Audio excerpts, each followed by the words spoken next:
¿De qué manera respondes tú cuando tienes un problema o una crisis severa? Porque no es hasta que el problema viene a nuestras vidas cuando sabemos de qué calibre estamos hechos. No es hasta que enfrentas la tragedia, hasta que te das cuenta si tu fe es una fe bíblica. Porque hay muchos cristianos que llenan las iglesias en el mundo entero, pero cuando se enfrentan a un problema o a una tragedia, la tragedia o el problema los desmorona, los deshace, se caen al suelo y muchos hasta abandonan la fe. ¿Qué pasó? ¿Estas personas tenían fe? ¿Eran realmente cristianas? ¿Tenían la fe bíblica? ¿O simplemente eran creyentes religiosos de las iglesias, de las cuales las iglesias abundan esta clase de personas? No es hasta que la fe es probada a través de los problemas, las tragedias y las tribulaciones que nos damos cuenta si la fe que profesamos es verdaderamente la fe que salva. Cuando tú tienes un problema o enfrentas una crisis, ¿te enojas?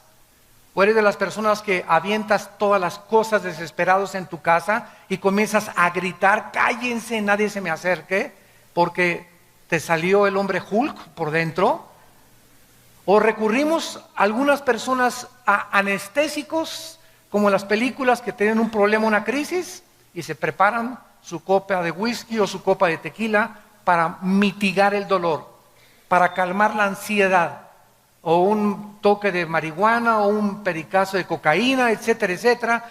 ¿O eres una persona que cuando enfrenta la crisis y el problema, no recurres a ninguna de estas cosas, no te exaltas, simplemente caes de rodillas y lloras?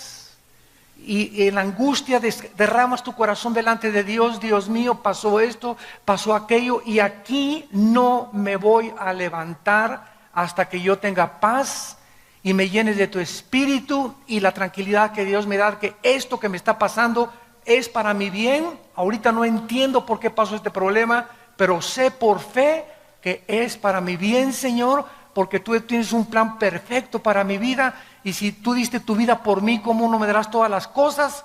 Y en ese momento la paz que sobrepasa todo entendimiento guardará tus pensamientos y tu corazón en Cristo Jesús. ¿Has experimentado este poder de Dios ya en tu vida? ¿Has atravesado estas crisis y has probado a Dios en esas crisis en lugar de tomar la puerta falsa? En este pasaje que acabamos de leer y que vamos a estudiar, Israel enfrenta una crisis, una amenaza tremenda. Pero lo interesante de estos versículos que acabamos de leer es que el Espíritu Santo no se enfoca tanto en la guerra que los amenazaba, en el ataque de esta tribu nómada de los amalecitas, sino que el Espíritu Santo se enfoca y en medio de este pasaje nos da el secreto para vencer cualquier problema o crisis que nos amenace, y el secreto es la oración. La oración. Dicen en Efesios 3:20, y aquel que es poderoso para hacer que todas las cosas abunden en nuestra vida y hacerlas mucho más grandes y darnos una respuesta mucho más inimaginable que podamos nosotros cruzar nuestro pensamiento, según el poder que actúa en nosotros. Dios es poderoso para responder las oraciones, pero tú no vas a poder nunca descubrir el poder de la oración si no eres una persona acostumbrada a orar. Y a orar por tus problemas, por los de tu matrimonio, por los de tus hijos, por los económicos, por el de salud. Cuando nosotros no somos personas de oración todos los días, cuando las crisis vengan, las crisis nos van a hundir, nos van a devastar, van a sacarnos a muchos del camino y muchos perderán absolutamente la brújula para seguir siguiendo a Jesucristo. Veamos en primer lugar el versículo 8 y 9 y comencemos a estudiar este pasaje. Y dice: entonces vino Amalec y peleó contra Israel en Refidim. Lo primero que tenemos que entender es lo siguiente: los amalecitas fueron la primera tribu que atacó a Israel saliendo de Egipto. En cuanto salieron de Egipto, venían hacia la tierra de Canaán. Y en el intermedio entre Egipto y la tierra de Canaán estaba el desierto. Los amalecitas eran una tribu nómada, eran salvajes, sanguinarios, descendientes de Esaú. Eran primos de los judíos. Los amalecitas tenían el conocimiento de que ese pueblo que estaba atravesando Israel y que se dirigía a Canaán era el pueblo de Dios. ¿Cómo lo sabían? Por Esaú, porque ya Dios a Jacob le había dado las promesas de la tierra prometida. Esaú era hijo de Jacob y se había transmitido la promesa de Dios a través de las generaciones. Pero los amalecitas no creyeron esta promesa, se aislaron totalmente, se volvieron salvajes y comenzaron a envidiar a Israel. Cuando salieron los israelitas de Egipto y se dirigen a la tierra de Canaán. Entonces ellos pensaron, ¿verdad? O van a acabar con nosotros en el camino, porque las tribus estaban en el camino de Israel. Israel no tenía ninguna intención de atacar a los amalecitas. Ellos querían simplemente llegar a la tierra de Canaán, pero los amalecitas, de una forma sanguinaria, se lanzaron despiadadamente para atacar a los judíos. Dios había ordenado el exterminio total de Amalec. Dice, por ejemplo, en Deuteronomio 25:19, cuando Jehová tu Dios te dé descanso de todos tus enemigos alrededor en la tierra que Jehová tu Dios te da por la heredad para que la poseas, borrarás la memoria de Amalec de debajo del cielo, no lo olvides. Dios dijo, no tengan misericordia de Amalec, destrúyanlo, acaben con estas tribus porque ellos son los más despiadados y sanguinarios y ellos no se van a arrepentir jamás. Ahora bien, vemos que el rey Saúl, más adelante, fue destituido del trono de Israel. ¿Por qué? Porque cuando Dios le ordenó destruir al rey amalecita, lo perdonó. Y perdonó al ganado, y eso, dice Samuel, le costó en 1 Samuel capítulo 15 al 17, el trono y todo el gobierno al rey Saúl. ¿Quién fue el que acabó con los amalecitas? El rey David. Fue el último rey que acabó con los amalecitas. Ahora bien, después de todas estas cosas y antecedentes acerca de los amalecitas, tenemos nosotros que tratar de descifrar y de entender qué representan los amalecitas. Porque todas las cosas en el Antiguo Testamento son un símbolo, una representación de algo en el Nuevo Testamento. En el Antiguo Testamento vemos guerras, tribus atacando a Israel, cuerpo a cuerpo, y en el Nuevo Testamento cambia totalmente el panorama y el medio ambiente. Y dice Efesios 6:12, ahora los cristianos ya no tenemos lucha cuerpo a cuerpo contra nadie. Ya no tenemos lucha contra sangre ni contra carne. Nuestros enemigos no son los comunistas, ni los musulmanes, ni los ateos, ni tu suegra, ni tu vecino, ni los endemoniados, ni los nazis, ni los fascistas. Nuestra lucha ahora no es física. Tenemos que entender los cristianos que ahora estamos luchando contra potestades espirituales, contra gobernantes que controlan el espacio, los gobiernos y las mentes de las personas, contra gobernadores de las tinieblas, contra huestes, ejércitos, pero de millones de criaturas que Cristo les llamó demonios, criaturas inteligentes que están vagando alrededor del planeta Tierra sin cuerpos, porque no tienen cuerpos. Hay una historia, ¿verdad?, por qué perdieron los cuerpos en el mundo preadámico, Pero estos demonios tratan de entrar a cuerpos humanos para controlar tus pensamientos, la forma como tú ves la vida, para especialmente atormentarnos.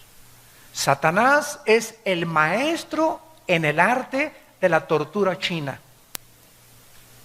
Si algo los demonios hacen con nosotros es atormentarnos, meterte ideas de celos, semillas sembradas de duda contra tus pastores, contra tu esposa, contra tus hijos, contra tus padres, contra el gobierno. Nos tratan de perturbar, de poder sacarnos de nuestras casillas, de que no pensemos coherentemente ni de una forma objetiva, sino que podamos llenar nuestros pensamientos de odio, de amargura, de resentimiento y de fracaso.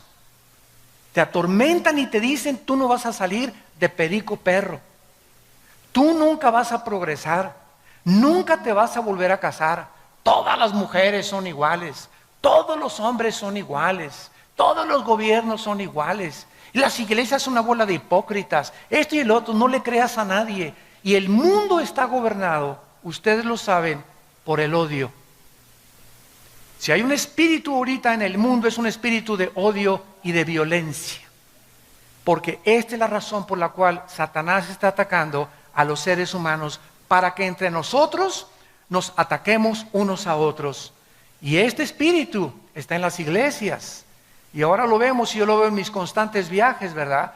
Presbiterianos contra bautistas, pentecostales contra nazarenos, nazarenos contra arminianos, arminianos contra calvinistas. Y aunque haya diversidad de doctrinas en el cuerpo de Cristo, porque no todos tenemos toda la verdad, nos debemos amar, nos debemos de soportar y tolerar.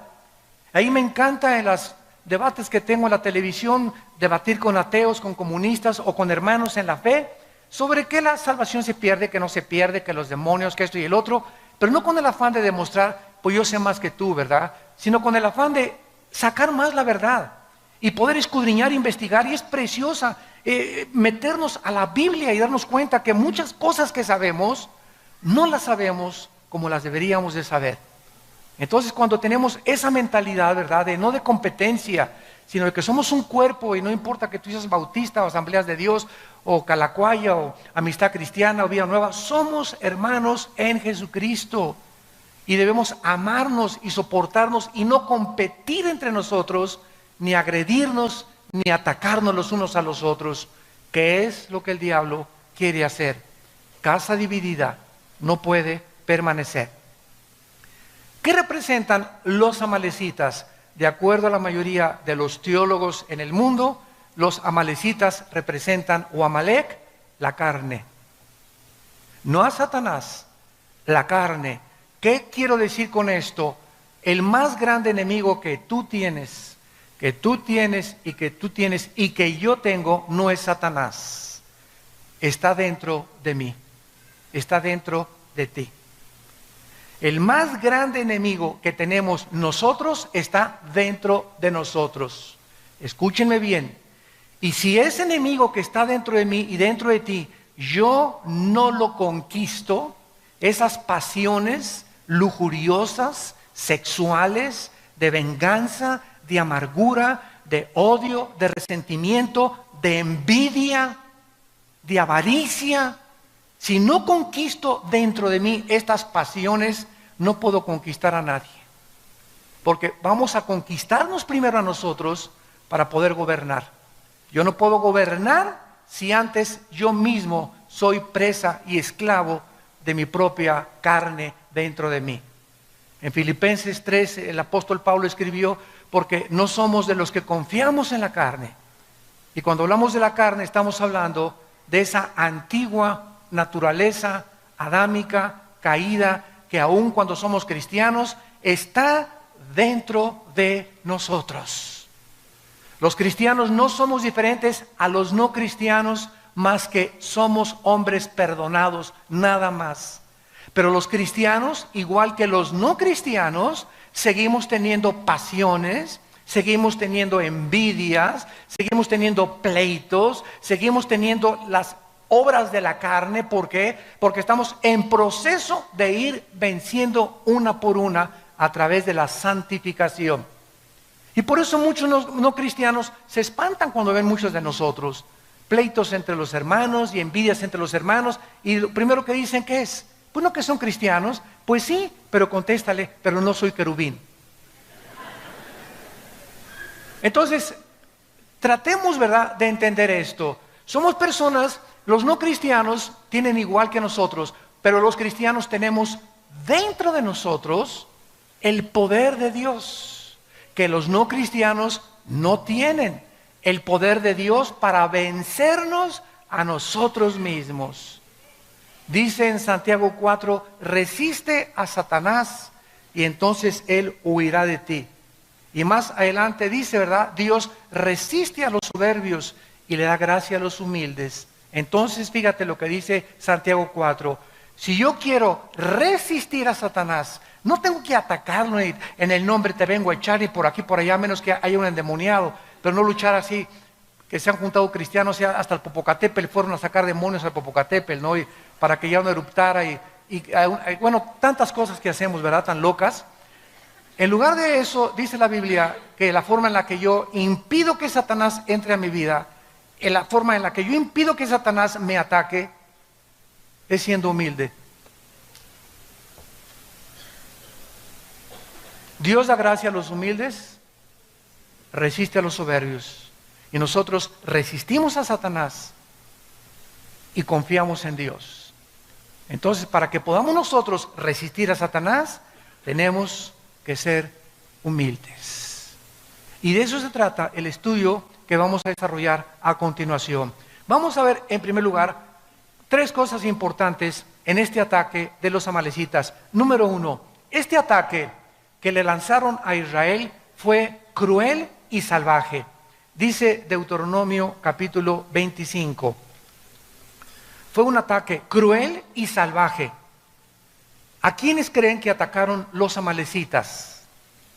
Atacaron a los que iban hasta atrás de la marcha de Israel, a los enfermos, a los cansados, a los lisiados, a los desganados, a los amargados, a los desilusionados. A esos fueron a los primeros que atacaron. Dice Deuteronomio 25, versículo 17. Acuérdate de lo que hizo Amalec contigo en el camino cuando salías de Egipto. Escucha, de cómo te salió al encuentro en el camino y te desbarató. ¿Qué cosa? Él nos ataca por detrás. El diablo es un cobarde y sabe que dentro de nosotros tenemos este enemigo. Y este enemigo que tenemos dentro, que es la carne, es bien traicionera. Y si un pastor o un cristiano está cansado y no descansa y no ha tomado vacaciones y no se fortalece, contra ellos viene el ataque. Pero el cristiano que tiene comunión con Dios diario, que está leyendo la Biblia diario, que está analizando su vida todos los días, está fortalecido en el espíritu y la carne comienza a debilitarse.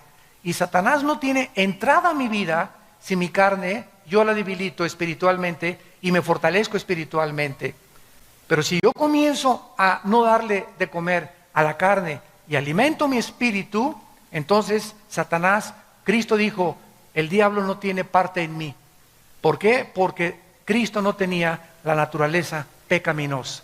El diablo no podía encontrar ninguna avenida, ninguna entrada, ni en su mente, ni en sus oídos, ni en ningún lado donde lo pudiera atacar. ¿Dónde lo atacó Satanás? Tratando de que Cristo se independizara de su Padre y comenzara a tomar decisiones sin la voluntad de su Padre. Dile a esas piedras que se conviertan en pan. Pero no era la voluntad del Padre que se convirtieran en pan. Y si Cristo le hubiera hecho que esas piedras se hagan tortas de jamón o cubanas, ¿verdad? En ese momento no era pecado, porque no es pecado comer. El pecado consistía en que el diablo lo quería hacer actuar independientemente del Padre. Una esposa es maltratada por su esposo y la carne te dice, ¿verdad? Agarra la charola, el sartén y dale un charolazo sartenazo por afuera. Ahí está la carne, el enemigo entre nosotros.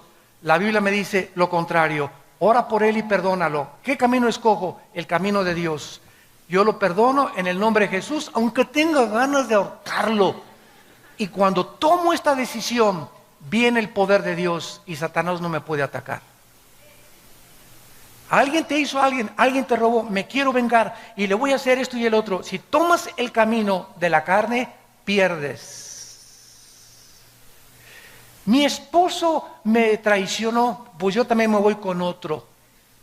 O me voy con otra. Si siempre que escogemos la carne, vamos a perder la batalla. Y cuando escogemos el camino de Dios, aunque parece que es más difícil, es el más bendecido. Porque Dios honra a los que le honran. ¿Me van siguiendo?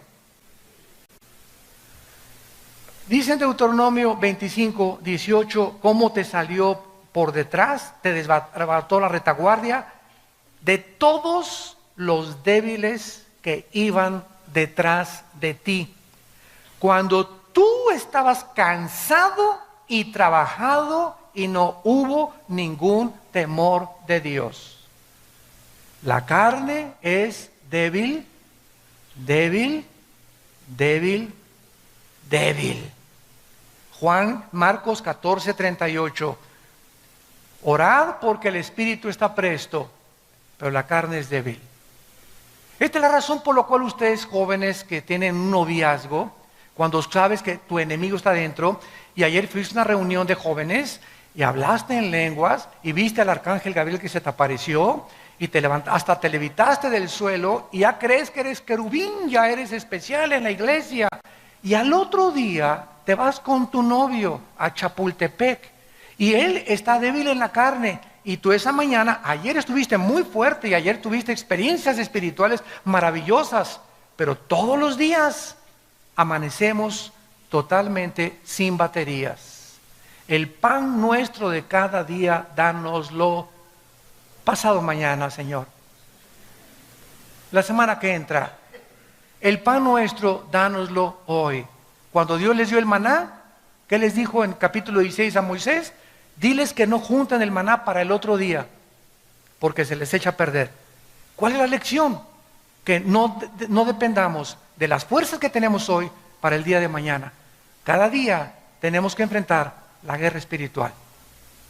Un matrimonio no puede en los primeros años ya compaginarse, y un matrimonio no podía decir, ya la hicimos.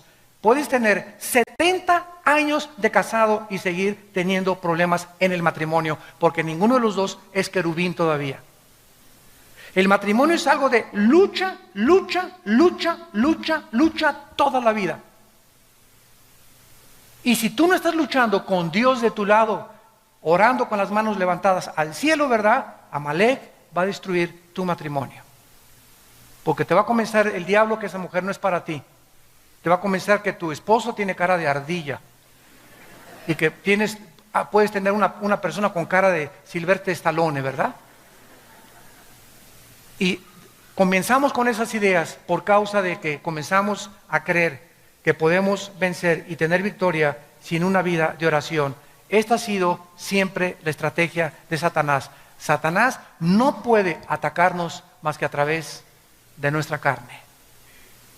Es la carne la que tenemos que crucificar. Es la carne la que tenemos que hacer morir. Es la carne la que Él usa para poder manipularnos y controlarnos. Miren ustedes en Colosenses capítulo 3, en el Nuevo Testamento, el consejo que Pablo le da a la iglesia. Colosenses capítulo 3, versículos 5 y 6. Y dice Pablo, hagan morir. ¿Qué dijo Dios a Amalek? Desbarátenlo, destrúyanlo. No hagas negocios con Amalek. No juegues con Amalek. La orden es exterminar a Amalek. Y Dios te dice, no juegues con tu carne. No coquetees con el pecado. No sigas mirando a esa mujer que no es tu esposa más de 2 o 3 veces. No subas a una muchacha soltera, tú eres casado, a tu coche, no la subas y menos cuando está lloviendo. No le des, a los pastores no le des consejería nunca a una mujer sola. Un pastor no puede hacer eso. ¿Quiere consejería? Me estoy muriendo, pues muérase. Si mi esposa no está conmigo, no la aconsejo. O si no está una hermana conmigo, no le doy consejería. Y menos en mi oficina con las puertas cerradas. ¿Por qué? Porque la carne es débil. La carne es débil, la carne es débil. No creas que porque de vez en cuando veo una película pornográfica, una vez a la semana y una canita al aire, comienzas a coquetear con el pecado y a creer que puedes vencer eso. La pornografía comienza a meter en nuestra vida fantasías sexuales que te llevan siempre, siempre, siempre al adulterio. Las fantasías sexuales provienen de la pornografía, que te llevan a traicionar los votos a tu esposa y a tu esposo.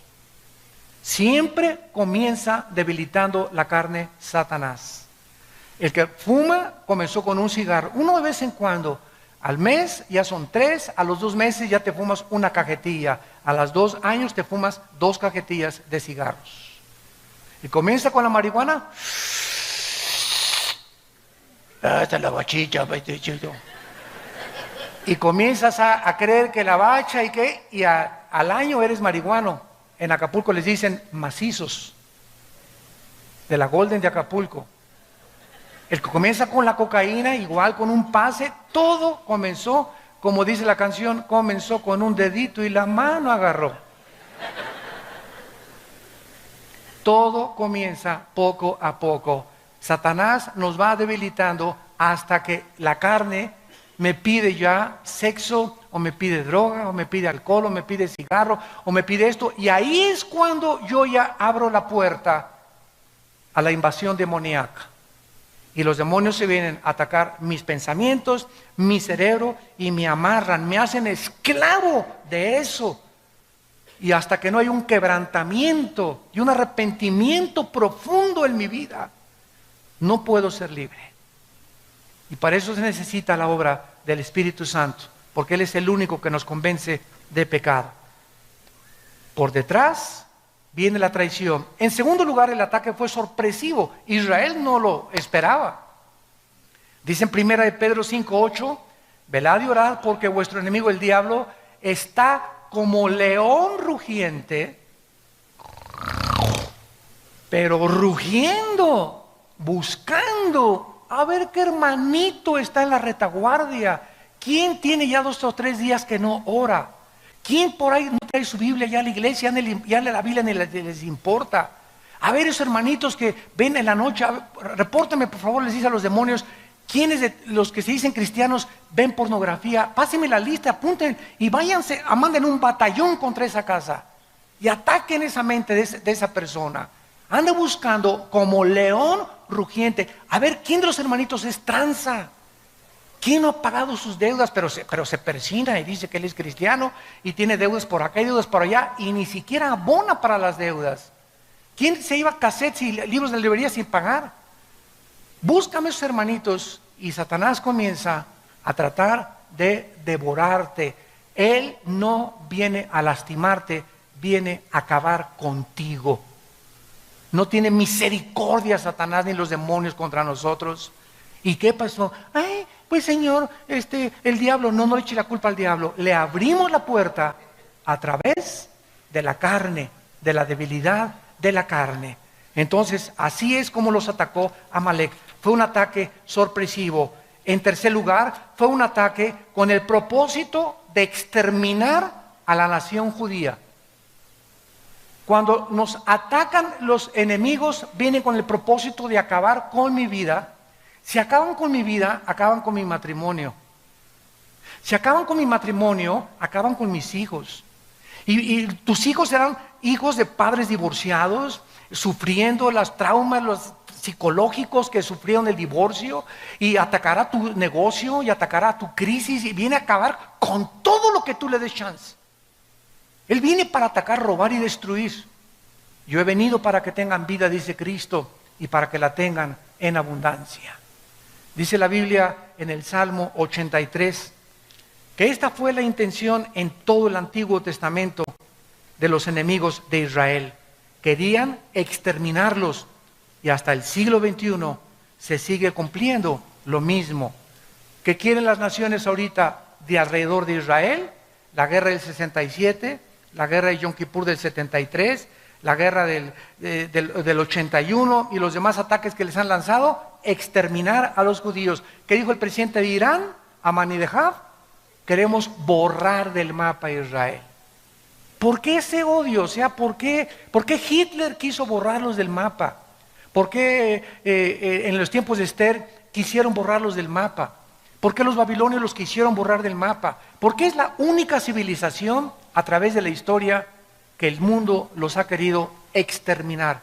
Y a pesar de ser una nación tan indefensa y tan frágil, a pesar de los millones de enemigos que tienen, nadie ha podido hacer nada contra ellos, porque Jehová ha dicho, si tú tocas a mi pueblo, me tocas a mí. Dice en el Salmo 83, versículo 3, contra tu pueblo han consultado astuta y secretamente. Han entrado en consejo contra tus protegidos. Han dicho, venid y destruyámoslos para que no sean nación y no haya más memoria del nombre de Israel. ¿Se dan cuenta de la intención del enemigo? Queremos exterminarlos, queremos acabarlos. Es más, que nadie se vuelva a acordar de que Israel existió en el mundo. Ahora que Ahmadinejad dijo en las Naciones Unidas que quería borrar del mapa a Israel, Benjamín Netanyahu contestó, bueno, por lo menos reconoció que estamos en el mapa. Porque si ustedes van al Medio Oriente, en el 80% de los países árabes y en Irán, en los mapas en las escuelas de la primaria, no está Israel en el mapa geográfico. No lo consideran ni siquiera que existe en el mundo. ¿Ese odio de dónde viene? ¿De dónde viene ese odio dentro de mí que me quiere autodestruir? Lo que vemos colectivamente y nacionalmente a través de Israel, lo vemos individualmente dentro de nosotros. Qué increíble que dentro de mí exista el espíritu más grande de autodestrucción. Porque somos autodestructivos y no necesitas ser cristiano para reconocerlo. Simplemente te pregunto, ¿por qué fumas? ¿No sabes que cuando el humo, el cigarro, la lengua, el paladar, el esófago, la laringe, la tráquea, los pulmones, los alvéolos, ¿no sabes que todo te está envenenando y que te está impidiendo disfrutar de la vida, ver a tus nietos crecer, disfrutar, tener una mente más clara? El cigarro te ofusca, todas las neuronas del cerebro te las comienza, ataca las cromosomas también del cuerpo y del ADN. ¿Por qué lo haces? Y tú me contestas, porque me gusta. Oye, pero ya aquí médicamente, mira, ya el doctor te está diciendo que hasta las cajetillas dicen, este producto es nocivo para su salud. ¿Cómo es posible que sabiendo nosotros que esto es veneno, yo me lo siga comiendo?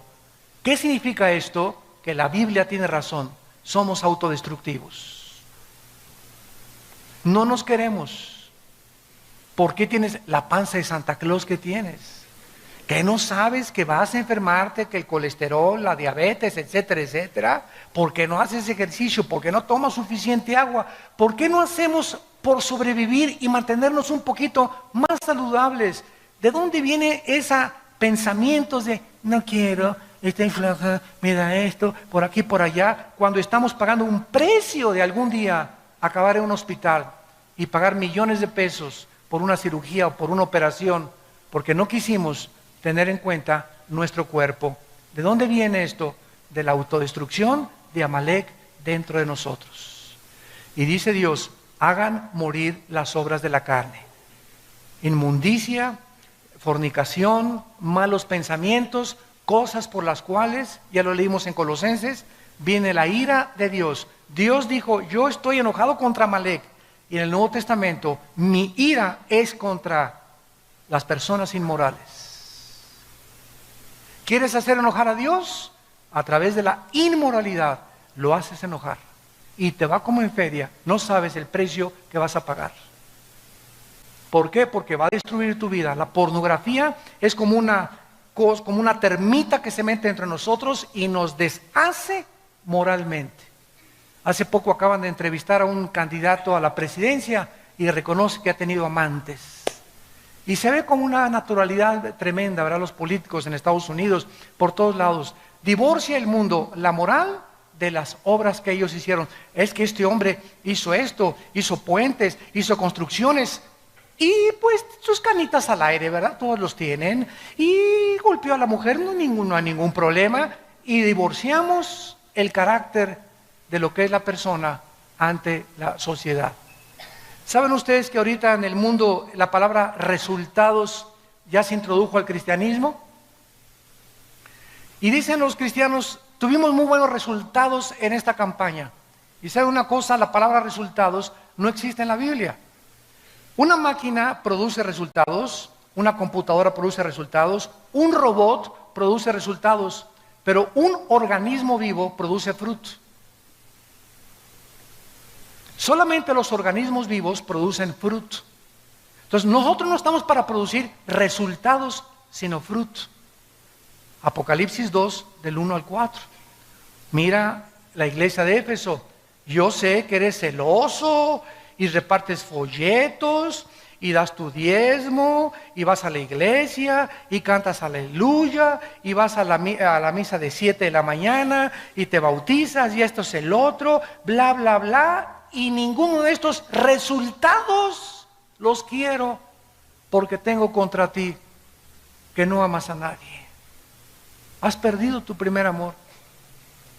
Entonces vemos que muchos políticos, muchos cristianos tienen resultados. Hicieron una iglesia grande o políticos hicieron obras grandes, todo, ¿verdad? Resultados. Y Dios no busca lo que hacemos, sino lo que somos. Lo que somos. El carácter de tu vida es lo que le interesa a Dios. Lo vamos a ver en la segunda conferencia que voy a hablar sobre la Juan 15, la vid y los pámpanos. Ahora regresamos a nuestro pasaje en penúltimo lugar y vemos el meollo de lo que queremos estudiar. Moisés le dice a Josué, y en ese tiempo Josué era joven, pero muy bien entrenado, para que Moisés le haya dicho, hazte cargo de la lucha contra Amalek y dirige tú las tropas, es porque Josué ya era un joven entrenado en el cual Moisés confiaba. Pero vean esto maravilloso. Le dice, ve y pelea con Amalek. Mientras tú estás peleando ahí en el campo de batalla, Josué, yo voy a subir a la colina, a un montecito. Y allá en el montecito, ¿verdad? Voy a subir con la vara de Dios. La vara de Dios representaba el poder de Dios. Y de una forma increíble y profunda, dice la Biblia en el versículo 10, entonces Josué, como le dijo Moisés, peleando contra Amalek, y Moisés, Aarón y Hur, tres personas subieron a un monte, al cumbre del collado. Y sucedía que cuando alzaba Moisés la mano, Israel iba ganando la guerra. Mas cuando Moisés bajaba la mano, Israel comenzaba a perder la guerra. ¿Qué es lo que Dios nos está enseñando a través de este retrato espiritual? Que lo que sucede en el mundo no se gana a través de la fuerza, ni del poder militar, ni de la economía, ni de tus recursos financieros. Lo que sucede en el mundo y lo que determina la victoria en tu familia, en la ciudad, en la política, en una nación, es algo que repercute en el cielo. La pelea no es aquí abajo, la guerra es aquí arriba. Es arriba, en las regiones celestiales, donde nosotros tenemos que pelear para que las cosas de aquí abajo funcionen. Santa Virgen de la Macarena. Nuestra guerra es espiritual. Y si usamos las armas carnales y terrenales, el enojo, la venganza, con mi dinero, mis influencias. Ya mi compadre o el próximo gobierno lo van a hacer senador, y confías que tu compadre, cuando lo hagan senador, va a mejorar tus finanzas. En ese momento Dios está viendo que estás quitando tus ojos de Él y que estás creyendo que es tu compadre el que van a poner. Puedes depender y mejorar tu sueldo o mejorar tu posición. En ese momento cambias a Dios en imagen de semejanza de hombre corruptible. Y ya no puedes repetir con el Salmo 121, ¿de dónde vendrá mi socorro? De mi compadre que lo van a hacer senador. ¿De dónde vendrá mi socorro? De mis influencias que tengo, de mis amistades que me estoy logrando, de lo que estoy transando, de la forma como estoy avanzando en la vida. Y en ese momento hemos abandonado totalmente el concepto de que es aquí arriba donde yo puedo garantizar aquí abajo mi dependencia, mi permanencia y mi seguridad económica también. No inviertas aquí ahorita el mundo, ¿verdad? Vamos a comprar oro, vamos a comprar plata. Ahorita en Estados Unidos, ves en el periódico así, páginas enteras, compramos oro y metales. Porque es en lo único en lo que el mundo está confiando ahorita que no se va a devaluar: el oro y los metales preciosos, las joyas, etcétera, etcétera. Y los cristianos digo, ¿dónde podemos invertir el dinero? ¿Y qué nos dice Dios? El mundo nos dice, invierte aquí, invierte en el banco. Pero tenemos a Dios que nos dice, no inviertas donde el orín y la polilla corrompen. La bolsa de valores puede caer, el dólar puede caer, y de la noche a la mañana, Juan Camaney, te vas hasta el suelo, porque yo deshago como polilla lo que más aprecias tú. Invierte en mi reino y jamás te faltará nada. Siembra donde el orín y la polilla no corrompen. ¿Ven el cambio de valores? El mundo te dice aquí y Dios te dice acá. ¿En dónde están tus valores? ¿En la tierra o en el cielo? Busca mi reino arriba. Busquen a Cristo arriba. Buscar las cosas donde hemos resucitado arriba, porque ahí están las bendiciones. Los he bendecido, Efesios 1:3, con toda bendición espiritual en las regiones celestes. Nuestras bendiciones están ahí arriba, nuestro banco está ahí arriba. Quiero bajar y tener provisión para poder invertir aquí. Le tengo que pedir a Dios, tener comunión con Dios a través de la oración, hacer contacto con Dios a través de la oración, y en el banco de Dios Él lo abre, y abriré las ventanas y las derramaré sobre ustedes hasta que abunde la bendición, dice el Señor. Porque has puesto tu confianza en Jehová, yo también te libraré. Te pondré en alto y te mostraré mi salvación.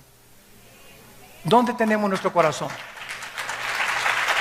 ¿Dónde está tu corazón?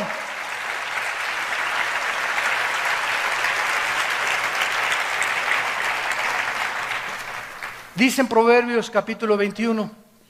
Proverbios capítulo 21. Y estos conceptos, hermanos amados, espirituales, tienen que ser una realidad en tu vida, para que salgas del pozo de la desesperación, para que salgas de esa vida de aflicción, de tormento, de pobreza extrema, donde yo no voy a salir nunca de perico perro, y así me hizo Dios, y así me voy a morir. Tienes que cambiar tu manera de pensar y poner tus ojos y entender en dónde está la guerra, en dónde tenemos que pelear. Dice Proverbios 21, versículo 30 y 31, no hay sabiduría. No consultes a los astrólogos ni a los eruditos científicos y matemáticos, políticos, antropólogos. No hay sabiduría en este mundo. No hay inteligencia, ni Stephen Hawking, ni Sócrates, ni nadie, ni consejo. No hay nadie que te pueda aconsejar mejor que Dios. El caballo se alista para el día de la batalla, mas Jehová es el que da la victoria. Nos podemos preparar y hacer esto y planes, pero no van a depender de mis planes, de mis relaciones, de mis recursos. Va a depender de mi relación con Dios. Todo viene de arriba. Vean ustedes ahora Salmo 33, versículo 16 y 17. Y dice así, Salmo 33, del 16 al 17. Vano para salvarse es el caballo. La grandeza de su fuerza a nadie podrá librar. He aquí el ojo de Jehová sobre los que le temen, sobre los que esperan en su misericordia, para librar sus almas de la muerte y para darles vida en tiempo de hambre. Santos de Dios, ¿cuál es el propósito por el cual Dios escogió a Israel? Él hubiera escogido a los italianos, a los mexicanos. Ellos no son mejores que nosotros, no son más inteligentes que los árabes. Simplemente Dios escoge a un pueblo en un punto geográfico de la tierra para que la atención del mundo se enfoque en ese pueblo y veamos en ese pueblo los milagros de Dios, de sobrevivencia de ese pueblo, a pesar de que todas las circunstancias estaban y han estado siempre en su historia en su contra. En la guerra del 67, los 7 días del 1 al 7 de junio de 1967, los rodearon 20 millones de árabes, a los judíos. En la ley de las probabilidades, matemáticamente tenían 10 a la 12ª potencia de probabilidades de salvarse, que es infinitamente imposible. No había posibilidad de que se salvaran, eran demasiados contra ellos. Y en 6 días los judíos hicieron una obra de la milicia y un ataque, y la forma como respondieron, que ningún experto militar ni los jefes de West Point en Estados Unidos han podido decir cómo es posible que hayan podido sobrevivir. Y todavía el 7º día, ¿por qué creen que terminó en 6 días? Porque el 7º tenían que descansar. Hasta con eso, ¿verdad? Entonces, simplemente Israel es un ejemplo nada más del poder de Dios. Y ahora Israel está en la banca. Se van a seguir cumpliendo las profecías. Ahora Dios ha tomado un pueblo de judíos, griegos, italianos, mexicanos. Ahora ya no hay judío, no hay gentil. Ahora somos nosotros la iglesia. Y a través de nosotros Dios está mostrando la multiforme sabiduría que está en nosotros. Los ángeles, dice Efesios 3, están aprendiendo de nosotros, de la forma como reaccionamos, la fe que tenemos, porque para los ángeles no hubo gracia. Los ángeles no conocen la misericordia. Ellos pecaron y los condenó Dios. No hubo gracia para los ángeles. ¿Por qué no hubo gracia para los ángeles? Porque ellos veían a Dios y nosotros somos un pueblo que no vemos a Dios. Estamos en desventaja a los ángeles, y a los que mucho se les da, mucho se les pide. Ellos fueron criaturas que veían a Dios todos los días, cara a cara. ¿Cómo no iban a tener fe si no iban a ver a Dios? Nosotros somos un pueblo que no vemos a Dios, pero que creemos, y eso es lo que le agrada a Dios, que lo que creamos aunque no lo veamos. Simplemente creer lo que Él dijo en su palabra. Y esto es exactamente lo que sucedió con Amalek. Ellos comenzaron a darse cuenta que no es con espada ni con ejército, sino con mi espíritu, dice el Señor. Moisés sube a orar a la colina y comienza a prevalecer. Lo que sucede en el campo de batalla determinó lo que Moisés hacía en la colina. Mi vida de oración va a determinar la felicidad de mi matrimonio. Mi vida de oración va a determinar la salud y la protección de mis hijos. Mi vida de oración y comunión con Dios va a determinar mi prosperidad en mi negocio. Porque Dios me quiere prosperar, Dios me quiere bendecir, no para enriquecerme a mí, sino para ser yo un canal con lo que Dios me da para bendecir más su obra. Porque Dios tiene que buscar canales de bendición. Podían bajar los ángeles y hacer la obra de Dios, y los ángeles construir iglesias, y los ángeles predicar el evangelio, pero a Dios le agradó a nosotros usarnos para su gloria. Es Dios el que quiere usar a la iglesia ahora. Y finalmente, vemos que Moisés también, dice la Biblia aquí en Éxodo, versículo 17, se cansaba. Versículo 12, Éxodo 17, 12, y las manos de Moisés se cansaban, por lo que tomaron una piedra. Deuteronomio 32, tú eres la roca. Efesios 2:20, la piedra es Jesucristo. Cuando Pedro le dijo a Cristo, tú eres el Mesías, el Hijo del Dios viviente. Y Cristo le contesta, tú eres Pedro, y sobre esta roca edificaré mi iglesia. No estaba diciendo que sobre Pedro, estaba diciendo sobre la roca que es Jesucristo. Sobre Él está, Él es la piedra del ángulo, no un hombre. Él es la piedra del ángulo, Él es la roca. ¿Qué simboliza esto? Que la vida nos cansa. ¿No es verdad?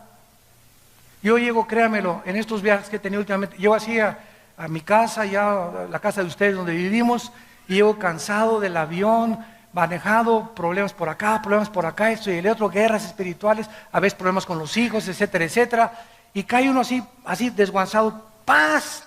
y caigo, me pongo mis cojincitos para no lastimarme más mis rodillas, y ahí hincado, ¿verdad, Padre Santo? A implorar, a veces lloro ahí 15 minutos, 20 minutos, Señor, ya no puedo, ya, Señor, y no quiero pensar ya en nada, Padre, ayúdame. Y conforme más tiempo oro y más tiempo oro, comienzo a sentir como me levanta algo sobrenatural. Y después de media hora, 40 minutos de estar con el Señor, como que de repente cambió todo el panorama y todo lo ves ya un poco más claro. ¿Por qué? Porque nos cansamos. ¿Quién no se ha cansado de vivir? ¿Quién no está cansado del matrimonio, de los hijos, del problema, del gobierno, de la economía? Todos nos cansamos, somos seres humanos. Necesitamos a Cristo. Vengan a mí todos ustedes, los que están trabajados y cansados, y yo los haré descansar. La roca sobre la cual Moisés se sentó representa a Cristo. Tenemos, aparte de que estar orando continuamente, tenemos que descansar en el Señor. Y lo más maravilloso de esto es que ya sentado Moisés sobre la piedra, se le cansaban las manos. Ya descansaba el cuerpo, se le cansaban las manos. Y dice la Biblia, entonces en Éxodo, y Aarón y Hur, versículo 12, sostenían sus manos de un lado y del otro, así hubo firmeza hasta que se puso el sol. En segundo lugar, nosotros necesitamos en la oración tener compañeros. No podemos orar solos. Dichosos ustedes los que se ponen de acuerdo con alguien. Oye, pues estoy orando por mi familia, ¿me ayudas a orar por mi familia una vez a la semana, Juanita? Fíjate que tengo un hijo que se nos fue de la casa. ¿Cuántos de ustedes vienen aquí? Tenemos un buzón de oración. Hermano, veo ahorita que acabo el servicio, una cola. Hermano, ¿me echa su bendicioncita? ¿Me echa agua bendita? Al ratito me van a decir eso. ¿Me echa tantita agua bendita? Hermano, ore por mí. Y muchos de ustedes creen que el pastor, en el nombre de Jesús, oro por ti y ¡pum! Ya tus problemas se van a solucionar. ¿Sabes una cosa? Que no es mágico. No es mágico. No es la vara de Aladino. Claro que oro por ti, pero no va a solucionar eso tus problemas. Tú tienes que tener alguien, un amigo, una amiga, que esté continuamente orando contigo y por tu familia. ¿Lo tienes tú? ¿Tienes esos amigos, compañeros, escuderos de oración? Cada vez que tenemos un desayuno nosotros, ahorita hay como 15 personas, ahorita orando por este mensaje. Que están detrás ahorita orando por mí. Padre, sosténlo, fortalécelo, dale memoria, dale salud, dale claridad en sus pensamientos, porque si no tengo gente orando por mí, no puedo luchar yo solo. Somos un cuerpo y nos necesitamos unos a otros. Y terminamos con 3 expresiones de la oración. ¿Qué es la oración? ¿Qué expresa la oración? 3 cosas, apúntenlas. Número 1, humildad. Te necesito. ¿Qué haces cuando vienes a orar? Estás demostrándole a Dios, te necesito. Demostramos al hincarnos que dependemos de Él. ¿Qué es la humildad? No es, hermanito, ¿cómo estás? ¿Verdad? Y con sombrerito, todo así, el cuello roto. Es una persona muy humilde. Eso no es humildad, ¿verdad? Eso es pobreza, eso es... La humildad de la Biblia es la dependencia de Dios. Si tienes 3 o 4 días sin orar y no lees la Biblia, eres una persona orgullosa. Porque le estás diciendo a Dios, no te necesito más que el domingo. El viernes hay reunión de oración, Señor. De lunes a martes déjame, ¿verdad? No te necesito. El miércoles voy a la reunión de oración. Pero cuando oramos estamos demostrando, en primer lugar, humildad. Cristo dijo en Juan 15:4, separados de mí, nada podéis hacer. En segundo lugar, demuestra fe. ¿Qué es la fe? Confianza. Es necesario que el que se acerca a Dios crea que le hay. Estoy confiando, Señor, en que por eso vengo a orar. Vengo a orar, Señor, porque te reconozco que te necesito y porque confío que tú eres el único que me puedes ayudar. No el pastor, no la comadre, no mi mamá, no mi suegra. Tú eres el único que me puedes ayudar. Y en tercer lugar, amor. Señor, vengo a orar porque te amo. Porque te quiero. Porque amo tu presencia. Como el siervo clama por las aguas, así clama mi alma por ti, oh Dios. Mi alma tiene, oh sed de ti, Señor. Te amo, te necesito, Padre. Y no encuentro fuerzas más que en ti, Padre Santo. En tu presencia y plenitud de gozo. Tú estás demostrando humildad, confianza y amor cuando vienes a orar. ¿No quisieras convertirte de aquí en adelante en un guerrero de oración? Oremos. Padre, gracias por tu palabra. Gracias, Señor, por mostrarnos la imprescindible necesidad de vivir en tu presencia, de reconocer que no tenemos fuerzas algunas naturales en nosotros mismos, sino todo lo contrario. Amalek vive dentro de nosotros y es traicionero y es sorpresivo, y cuando menos lo esperamos caemos en tentaciones que hunden a los hombres en destrucción y perdición.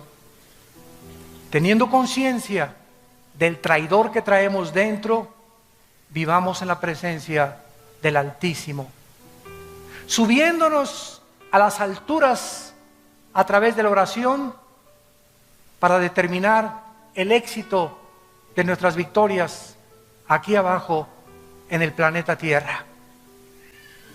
Pongamos las cosas y los ojos en las cosas de arriba, donde nuestra vida resucitada está juntamente con Cristo.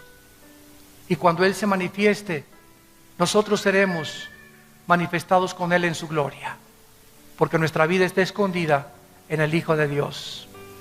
En esta mañana, entrégale tu vida a Cristo. Si eres cristiano, dile: Señor, perdona mi vida de oración. He sido un flojo, he realmente